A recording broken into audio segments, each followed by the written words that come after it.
Okay guys, this is a small video. So in this video I am going to change this editor look because this is confused and I don't like this editor. So I am going to add classic editor.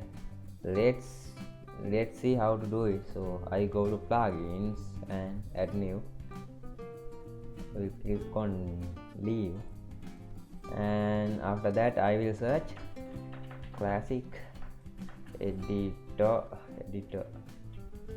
I think words are correct. Yep, this is classic editor. Click on install now, then I will activate it. Okay, now I am going to all post, then I click on edit. So our editor must be changed. Yeah, we got classic editor, so I like this view and this is so nice view. So we are good to go. That is how we change the default editor to classic editor. Okay, I will see you in next video. Bye.